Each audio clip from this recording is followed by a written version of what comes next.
कुल मिला के बात करें, संकेत आज अच्छे ही हैं। भारतीय बाजारों के लिहाज से अगर देखें तो एफआईआईज और डीआईएस के आंकड़े भी पॉजिटिव हैं। कैश मार्केट में एफआईआईज 1755 करोड़ की खरीदारी हुई है उनकी तरफ से, और डीआईआईज ने खरीदारी की है, लेकिन बहुत बड़ा आंकड़ा नहीं है। 231 करोड़ के आसपास की खरीदारी डीआईआईज ने की। इंडेक्स फ्यूचर्स 477 अंक की बिकवाली हुई है। इंडेक्स ऑप्शन में, क्योंकि कल बैंक निफ्टी की भी एक्सपायरी थी, 52,218 करोड़ की बिकवाली हुई है। इंडेक्स ऑप्शन में एफआईआईज की तरफ से काफी बड़ा आंकड़ा है। और कल भारतीय बाजारों में भी हमने देखा, शुरुआत काफी अच्छी हुई थी, 25,000 के ऊपर के लेवल्स देखने को मिले, लेकिन बाजार बंद होते होते सारी बढ़त गवा चुका था कल भारतीय बाजार। निफ्टी 122 अंक नीचे, बैंक निफ्टी 262 अंक नीचे क्लोज हुआ था। बट आज गिफ्ट निफ्टी से जो पॉजिटिव संकेत आ रहे हैं, 25,000 के ऊपर की एक गैप अप ओपनिंग जो इंडिकेट कर रहे हैं, उस लिहाज से आज किन लेवल्स पर नजर रखें, भारतीय बाजार में आज ट्रेड कैसे ले, ये पूरा एनालिसिस लेकर हमारे साथ डिम्पी कालरा जुड़ चुके हैं। डिम्पी, गुड मॉर्निंग, बताइए। गुड मॉर्निंग पूजा। देखिए, कल मार्केट के अंदर फिर से वही प्रॉब्लम हुई जो आपको हमारे साथ भी शो में थी कि मार्केट रेजिस्टेंस पार नहीं कर रहा था, तो उसको वापस थोड़ा नीचे आना पड़ा। आज फिर से गिफ्ट निफ्टी ऊपर है, आज फिर से आप ऊपर जाएंगे, गैप अप होंगे। कुल मिला के जब तक उस रेंज का ब्रेकआउट या ब्रेकडाउन नहीं होता तो बड़ा मूव मार्केट के अंदर नहीं आएगा। ये बड़ा मूव की मैं बात क्या बोल रहा हूँ, बड़ा मूव का मतलब होता है कि जैसे 25,200 तो 25,500 आएगा, तो 300 पॉइंट एक बड़ा मूव हो गया। 51,500 को तोड़ेगा तो 52,200 300 तक जाएगा, तो 700 पॉइंट की बैंक निफ्टी का बड़ा मूव हो गया। इस तरह से बड़े मूव के लिए आपको थोड़ा वेट एंड वॉच अभी भी करना पड़ेगा। अच्छी चीज ये है कि आज निफ्टी की वीकली एक्सपायरी है, ऊपर से गिफ्ट निफ्टी आपको थोड़ा ठीक दिख रहा है, ग्लोबल मार्केट थोड़े ठीक है, तो उसका बेनिफिट कल के जो डैमेज हुआ उसको रिपेयर करने में भी हो सकता है। ना केवल रिपेयर करने में होगा, एक अटेम्प्ट भी ले सकता है मार्केट। आज क्लियरली वॉच कीजिएगा बैंक निफ्टी को, 51,000 के आसपास अभी भी बना हुआ है, 51,000 का लेवल उसने कल नहीं तोड़ा, जबकि निफ्टी ने कल फिर से 25,000 के नीचे की क्लोजिंग दी आपको। तो निफ्टी तो क्या करेगा, पहले 25,000 ठीक करेगा, फिर 25,200 तक लेके आएगा। और ध्यान रखिएगा, सेक्टोरली मूव भी अच्छे आएंगे। आज आपको मेटल्स के अंदर ज्यादा ध्यान रखना है, आज आपको आईटी कंपनीज के अंदर वापस से ध्यान रखना है, सिलेक्टेड बैंक चल सकते हैं आज। तो ये 3 सेगमेंट्स आपको रिग्रेसली आज देखने स्पेशली उसमें मेटल्स में काफी अच्छा दिन आज निकल सकता है। तो आज आपके लेवल्स क्या होंगे मैं रिपीट कर देता हूँ। 24,800 का जो स्टॉप लॉस आपको बोला हुआ है वही आप लगा के रखो। जो नए वाले हैं, अगर आज बहुत बड़ा गैप नहीं मिलता, छोटा मोटा गैप मिलता है तो फिर आप भी ले लेना, ऐसी कोई दिक्कत नहीं है। और आप दोनों का ही टारगेट, पुराने वालों का, नए वालों को पहला टारगेट होगा 25,200 का है, फिर 25,350 तक का फिलहाल ये टारगेट 2 मान के चल रहे हैं। देखो 25,200 के ऊपर ज्यादा मार्केट जाता हुआ भी दिखता नहीं है। दूसरा पॉइंट आता है कि बैंक निफ्टी के अंदर 51,000 का स्टॉप लॉस ऑलरेडी हमने आपको पहले भी बताया हुआ है, और 50,800 का स्टॉप लॉस रखें सीरीज के हिसाब से। 51,500 तक का आपका पहला टारगेट है, पार होने पर ही बड़ा मूव आएगा। ध्यान रखा जाए, कल भी मार्केट के अंदर हल्की सी कैश में बाइंग हुई है, लेकिन इंडेक्स ऑप्शन के अंदर करीब 58,000 करोड़ रुपए की सेलिंग भी हुई है। तो एफआईआईज की होल्डिंग वगैरह में किसी तरह का कोई चेंजेस नहीं है। पोर्ट कॉल रेशियो दोनों का 0.8 के आसपास अभी चल रहा है, यानी कि जो थोड़ा सा स्लाइटली ओवरसोल्ड कहता है इसको। 7 शेयर एफ&ओ बैन में है।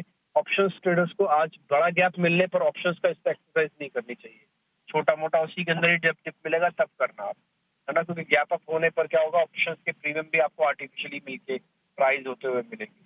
तो आज आप ओपन को एंजॉय कीजिए, बट रेंज के ब्रेकआउट की वेट कीजिए।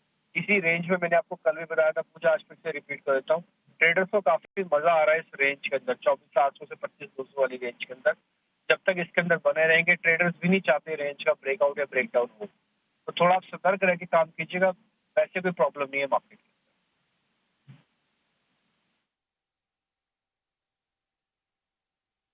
तो ये है पूरा एनालिसिस निफ्टी और बैंक निफ्टी पर आपके लिए बताया, और आज के लिए अहम स्तर आपको बताया। और आज भी ऐसे ही रेंज बाउंड सेशन देखने को मिल सकता है। ऊपर की तरफ जो इंपॉर्टेंट लेवल्स जो पिछले काफ़ी समय से हम हाईलाइट करे थे, 25,200, जबकि जब तक इसके ऊपर बाजार एक अच्छी मजबूती नहीं दिखाता है, तब तक ऐसे ही रेंज में ट्रेड होगा। और नीचे की तरफ 24,800 ये इंपॉर्टेंट लेवल्स है। तो आज बाजार आज भी थोड़ा कंसोलिडेशन में कारोबार कर सकता है।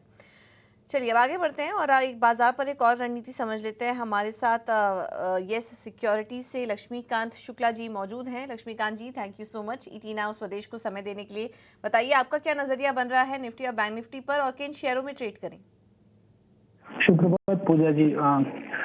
निफ्टी ने एग्जैक्टली 61.8 फिबोनाची रिट्रेसमेंट से कल रेजिस्टेंस लिया था, जो कि 25,150 25,200 जोन के आसपास आ रहे हैं। जब तक निफ्टी इसके ऊपर एक डिसाइसिव क्लोज नहीं देता है तब तक रेंज बाउंड मूव बना रहेगा, क्योंकि हमारे पास निचले स्तर पे भी अच्छे सपोर्ट हैं जो कि आ रहे हैं 24,800 से लेकर 24,750 के जोन पर। तो जो बैंड है वो नजर आ रहा है 25,200 से लेकर 24,800 तक, और मुझे लगता है कि ओवरऑल स्ट्रक्चर बुलिश ही रहेगा जब तक निफ्टी 24,750 के ऊपर ट्रेड करता है। बैंक निफ्टी के लिए थोड़ा सा प्रॉब्लम ये है कि बैंक निफ्टी अभी भी अपने 50 डीएमए लेवल के नीचे ट्रेड कर रहा है। जब तक हमें कंसोलिडेशन ब्रेकआउट नहीं मिलता 51,500 के ऊपर, तब तक इसमें टेंटेटिवनेस बना रहेगा। और अगर बैंक निफ्टी फेल होता है 51,500 के ऊपर क्लोजिंग देने में, तब हमें थोड़े से निचले स्तर देखने को मिल सकते हैं, जो कि बैंक निफ्टी को 50,350 के लेवल तक पुश कर सकते हैं, जहां पे उसका 100 डीएमए है। बट ओवरऑल स्ट्रेंथ बना रहेगा मार्केट में, क्योंकि अभी भी कुछ ऐसे सेक्टर हैं जहां पे हमें पॉजिटिव अपसाइड मूव दिखाई दे सकते हैं। मुझे पहला जो मेरा आज का रिकमेंडेशन है वो है इंडिगो। इंडिगो में मुझे पोल एंड फ्लैग पैटर्न का ब्रेकआउट नजर आ रहा है, और यहाँ पर हम एक कंसोलिडेशन ब्रेकआउट भी देख सकते हैं डेली के चार्ट पर। तो मुझे लगता है कि इंडिगो को हमें बाय करके चलना चाहिए अराउंड करंट लेवल, जो कि अभी आ रहे हैं 49,800 के आसपास। इसमें जो हमारा टारगेट रहेगा वो रहेगा अराउंड 5200 का, और जो हमें स्टॉप लॉस मेंटेन करना है वो रखना है 4750 का।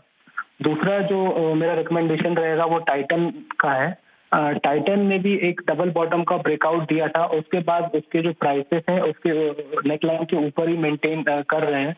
तो मुझे लगता है कि एक शॉर्ट टर्म अपसाइड मूव हमें दिखाई दे सकता है टाइटन्स में, और यहाँ पर हमें एक पॉजिटिव क्रॉसओवर भी दिख रहा है 20 और 200 डीएमए का। तो ओवरऑल स्ट्रेंथ बताता है इस स्टॉक में। तो हम टाइटन को बाय कर सकते हैं अराउंड 3,690 से लेकर 3,710 के जोन के आसपास, और जो हमारा टारगेट रहेगा वो रहेगा 3,910 का, और हमें स्टॉप लॉस मेंटेन करना है 3,590 का। धन्यवाद पूजा।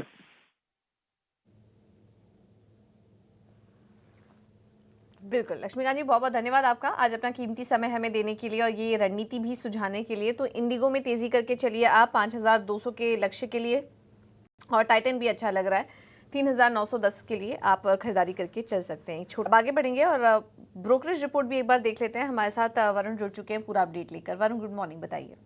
गुड मॉर्निंग पूजा। तो शुरुआत करूंगा चोलामंडलम इन्वेस्टमेंट के साथ। यहाँ पे जेफरीज की रिपोर्ट आई है, प्राइस टारगेट बढ़ा दिया है 1685 से बढ़ा के 1800 का इन्होंने किया है। इनका कहना है कि ऑटो फ्रेंचाइजी जो है इस कंपनी की काफ़ी बेहतर है और काफ़ी सारे टेल विंड्स है, जैसे कि रेट कट साइकिल जो है उससे फ़ायदा होगा। क्रेडिट कॉस्ट वैसे भी कंपनी का काफ़ी स्टेबल है, और अनुमान लगा रहे हैं ये कि FY24 से 27 तक EPS में 29% का CAGR ग्रोथ आपको देखने मिल सकती है।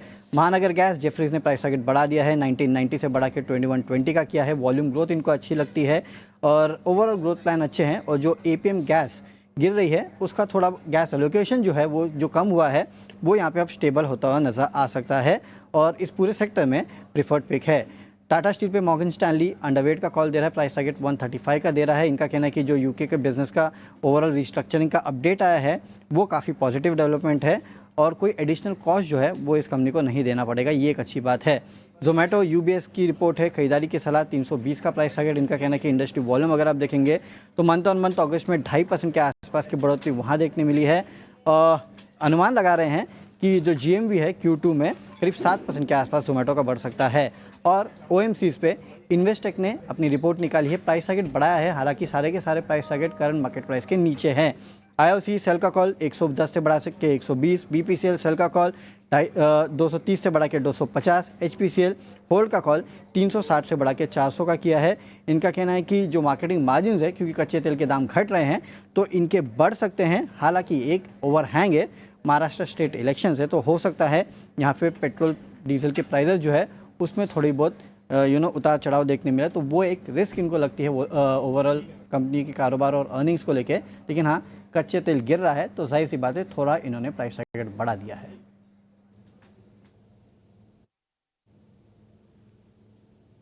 बिल्कुल, बहुत बहुत शुक्रिया वरुण आपका ये पूरा अपडेट देने के लिए। तो आज ये तमाम ब्रोकरेज रिपोर्ट्स थी जो कि फोकस में रहेंगी आज के ट्रेड के दिन।